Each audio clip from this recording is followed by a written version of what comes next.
the native release pipeline of your dreams. So I'm going to tell you about sort of 2 years journey that we had at Theodo, figuring out what's the best way of deploying React Native apps. So I expect it's typically a topic where some of you will know way more than me and will find that this is actually trivial.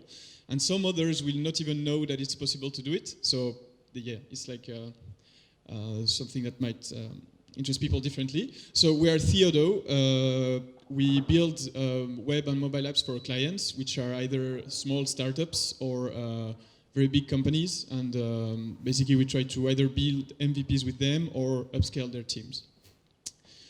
So what's the pipeline of my dreams?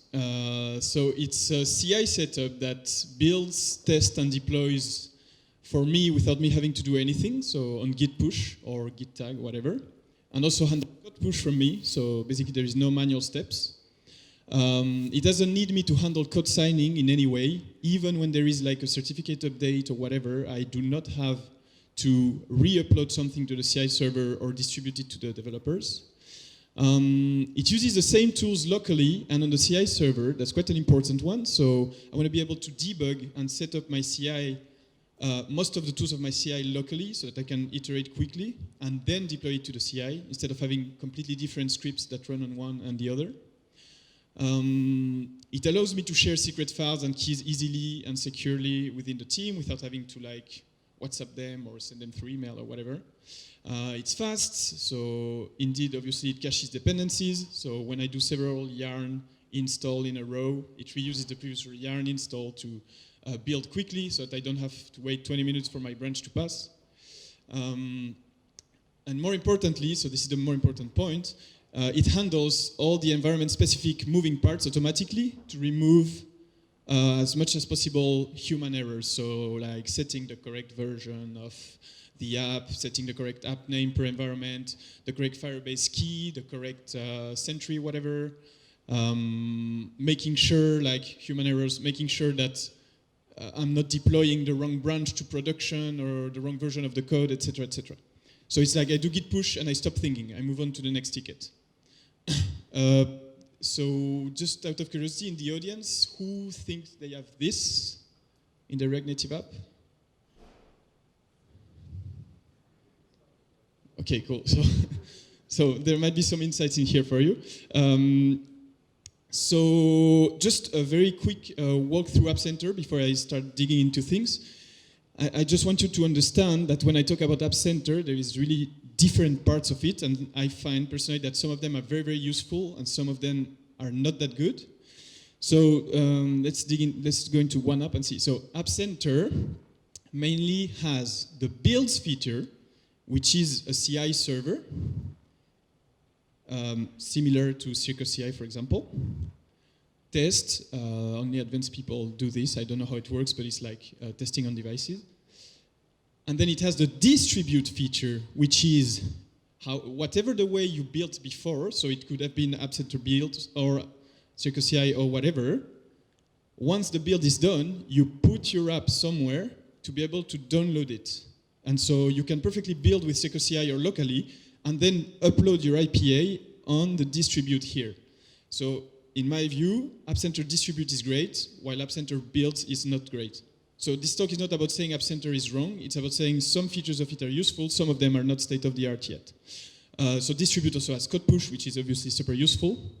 I mean, maybe not that obvious, but and then, for example, it has the same way. It has diagnostics, which is like Sentry, but less good, because it doesn't handle code push. It has analytics, which is like Firebase, but less good, so I don't use it, etc. Cool. So that's about AppCenter. So now let's dig into the journey. So 2.5 years ago, we started, no, 3 years ago actually, we started doing mobile development. And this is how we built apps at the time. So first of all, you have two completely different builds process, meaning you have twice the time to spend doing things and twice as many chances to do mistakes. And so then what happens? You have to set the correct environment, constants per environment. So if I'm deploying staging, it's some constants. If I'm deploying prod, it's other constants. I have to set the version number, etc. manually. Then you have to manually code sign maybe get the private key from your mate that created the profiles 2 weeks before. So, hey, can you send me through your USB, whatever, the keys, etc. Oh, it's not the right one, oh, whatever. Build, and so if you did something wrong before, you discover it only after the build, you have to re-go through this whole process anyway. And once you're done with all that, here you can finally upload your IPA to either AppCenter, as I said before, distribute, or test flight, whatever. And so you have to do this twice. So imagine if you have to do this for every ticket, you lose like half an hour to an hour per ticket, per task that you're doing. In addition, so you don't have something that triggers tests automatically, you don't have a GitHub hook to know if your branch passed, etc., etc. So it's a huge loss of time. I don't have to make a case for CI, I hope. Everyone is quite convinced that CI is needed. And for me, yeah, the biggest problem in this is that there is a huge bug surface. There's a huge amount of things that can go wrong in the process. And so day to day, things will go wrong. So this is what we moved to like 2 years ago, so 6 months after starting. In this version, so we do manual deployment with Fastlane. Still no CI, but this time we removed most of the bug surface, meaning that after you manually trigger the build, which is, by the way, for iOS and Android at the same time, so less stuff to do, all the steps chain correctly, automatically, and there is basically one command that decides everything about the environment. So you don't need to manually put all the keys, etc. So you still have the problem of not being able to have a GitHub hook and trigger the test automatically. There is some upfront cost, but which is definitely worth it. So upfront cost to set up all of this. And so yeah, you have one build process and reduce the time lost. But this still requires manual actions, and you have to set it up on every dev machine. So every dev needs Fastlane to be set up, and it still can have some bugs. So what happened just after this is in April 2 years ago, we went to React Amsterdam and we saw an amazing talk from a guy from Microsoft presenting us AppCenter. So AppCenter, it's like the dream platform that does everything for you, crash reporting, testing, building, blah, blah, blah, etc. Okay, let's dive into this, let's go and use it for everything. So we basically went straight to it and scrapped everything we had to just use AppCenter for everything. So this is what it looks like. So I'm going to walk you through it, don't worry. So what are the benefits? What happened once we started using AppCenter builds? So AppCenter builds is what I showed you before here, is the CI part of it that can release automatically to the distribute part. What happened? So from then, everything became automated. So AppCenter picks your builds on push, does all the steps automatically through a few scripts that can customize it, and you get your APK uploaded. So great, you have all the steps automated. But there are really big problems that we realized after working for a year with it. So as we went, we were more and more annoyed day to day on our projects. I'm going to walk you quickly through it. I think this is the type of thing, lots of people use AppCenter and maybe don't realize that they could save time on all these problems. So first of all, now that you use AppCenter, you don't use Fastlane anymore. So it means that don't have a way to build locally properly. So if you want to debug, create new deployment features or whatever, you just can't reproduce what your CI server does. You can't build without doing the manual process. That's one first thing that's really annoying.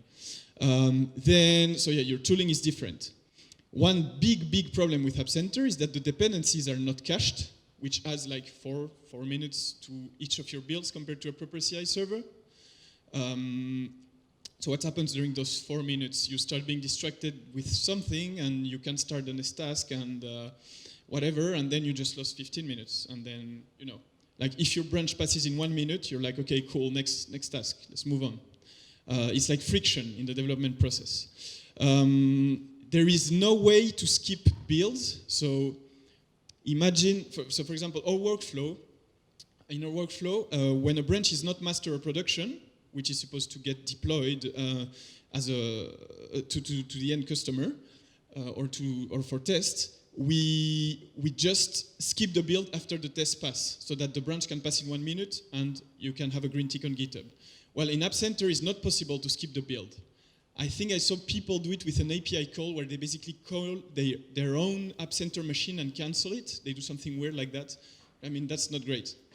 So to move on, you need to upload manually code signing whenever it changes. So imagine you add people to your test app, you add a new tester. Okay, you have to re-download the profile, re-upload it, otherwise it won't work, which is more friction.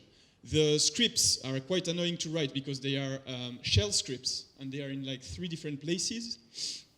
I mean, compared to config.yaml of CircleCi or other config files or CI systems, it's really not great. It's quite cumbersome.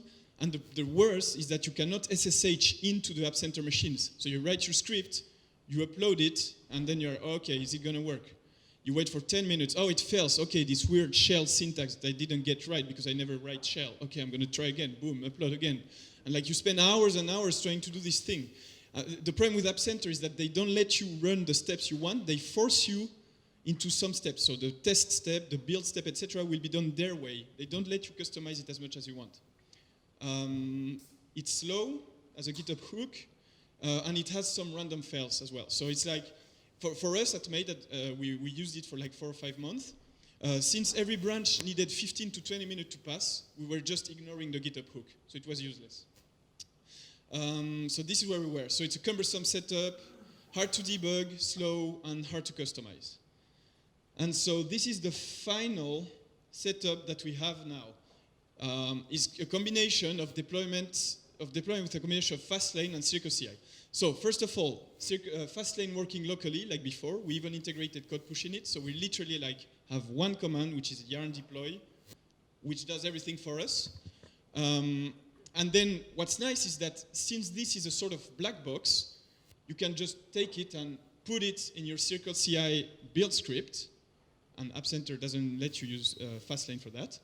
And you can stop thinking about this. So now in CircleCi, the only thing you have to configure is what comes before, which is just installing dependencies, quite easy. So you fix everything here, you make it work, and then you just have to fix this before, and you have your CircleCi config done. So also the dependencies in Circle are cached, so it's super fast. You can SSH in, I mean it's Circle, everyone knows it. It's like super powerful, like all the web developers use it. It's a proper purpose-built CI server. So if you want to stop a build, you just don't write the steps and that's it. Not like with AppCenter. So it's fast. It has the least bug surface. It's super easy to set up with config.yaml and SSH in, and it's easy to debug. So now I'm going to zoom in a few of these aspects quickly to show you what I mean by for example, env management, etc. Showing you some code and some features. So, environment management, what is this? What does an environment management config look like in Fastlane? So, here is a test project with an empty React Native app that I created the other day. And so you see here in your Fastlane folder, you have this .env file, which has like the version or whatever. You never have to open Xcode nor Android Studio when you use this. It's like all configured in here. You commit the version number you're at or whatever. And then this is a config that has been created once and shared across all the developers and CircleCi. You can see CircleCi as a developer, actually. It's just one more computer that runs this. And it has all the constants. So here you can see all the stuff like iOS certificate stuff, match repo, AppCenter, Gradle stuff, key store, iOS CodePush deployment name, but you will also have like Firebase stuff, Sentry. I don't remember everything that we have at Made, but we have like so many services in here. You have also secret keys that I'm not going to show you. This is what it looks like. Anyway, what else do you have? So here we also have like an archive, which is encrypted and contains secret files. And so with a script, we can unpack this archive on the CI server and just use everything that's in there. There is actually even better tools now, like transcript. Anyway, let you dig into it. So this setup, you have to spend the time to do it at the beginning, but once it's there, you never have to worry about all these things. And the syntax, I think you can agree, is much simpler and nicer than some AppCenter script. Like Fastlane, a fast file, which is like what is run by Fastlane, is a Ruby script. And there is lots of examples of it, and I don't know, I'm not a Ruby developer, but I still find it 10 times easier to write Ruby than Shell. So this is environment management, automatic and shared code signing. So most of you probably know this already. It's so iOS code signing is a complete pain. We all agree on that. Don't have to ask the question. But people have come up with a very smart way of sharing certificates and profiles. And this is like the state of the art. Fastlane has a tool called Match to implement this code signing guide. The principle is basically there is a Git repo that contains all the certificates and profiles, and developers or CircleCi can all get those certificates and profiles from the Git repo. They just download them on their local machine and install them. And whenever, basically the thing uses web scrapping to scrap the Apple developer portal. Whenever you need to change something, you run a command and the tool goes in the developer portal, clicks like create profile, whatever, as needed. You don't have to tell them anything, they know what to do. And then commits to the match repo, the new certificates, and everyone gets them when needed. So it's like you don't pronounce the word code signing in your team forever anymore, which is great. Build speed and customization. Yes, so this is an empty React Native app.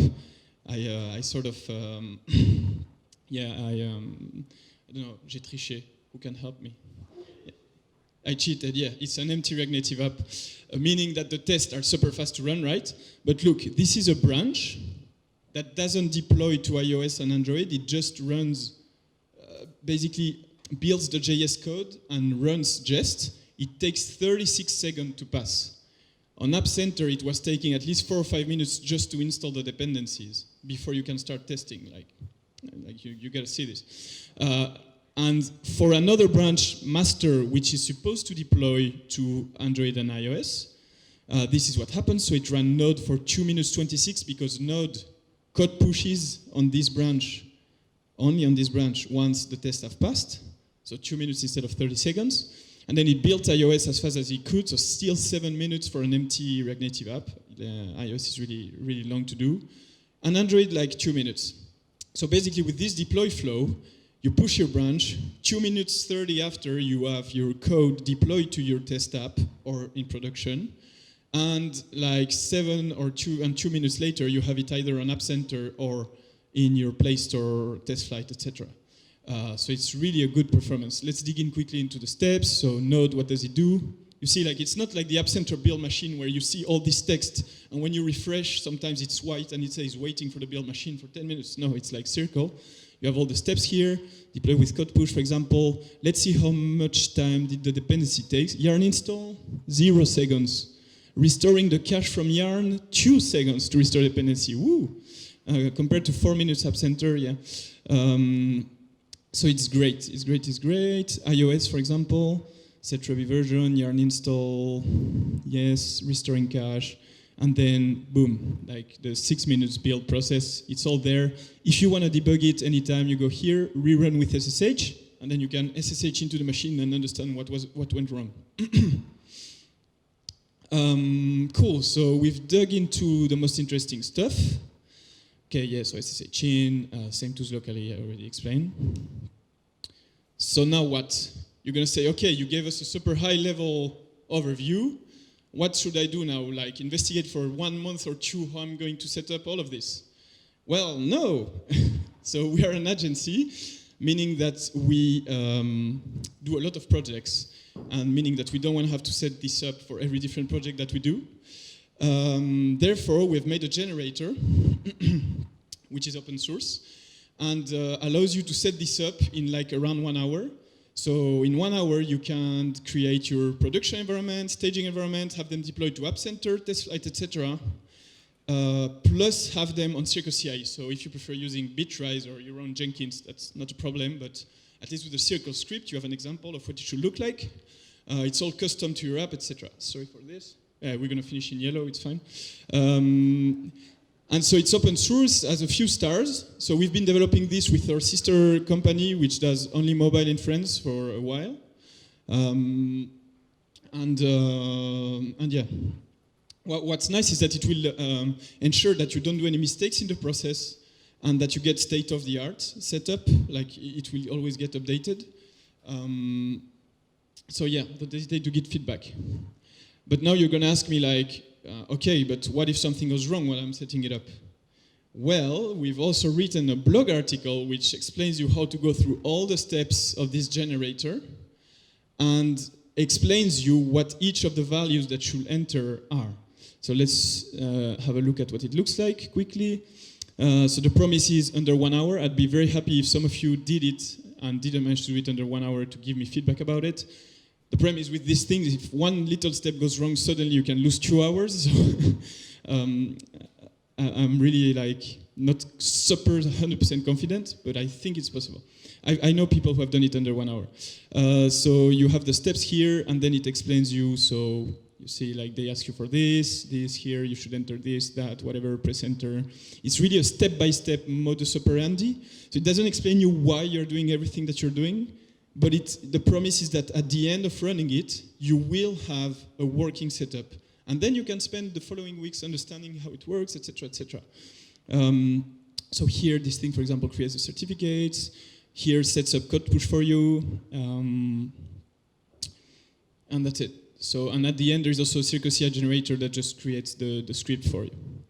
And if there is some parts that you don't understand and you really want to dig into, you can always Google them, of course, or have a look at this other repo where I put some common docs. It's still a bit internal, so it's not sometimes like it talks about the client or whatever, but it explains like the nitty-gritty. Typically for deployment, it's great to have a look at this and understand how Fastlane and code signing actually work. So please try this at home and give us feedback. It will be very, very useful because I'm sure we can improve 10,000 things, even though it's state of the art.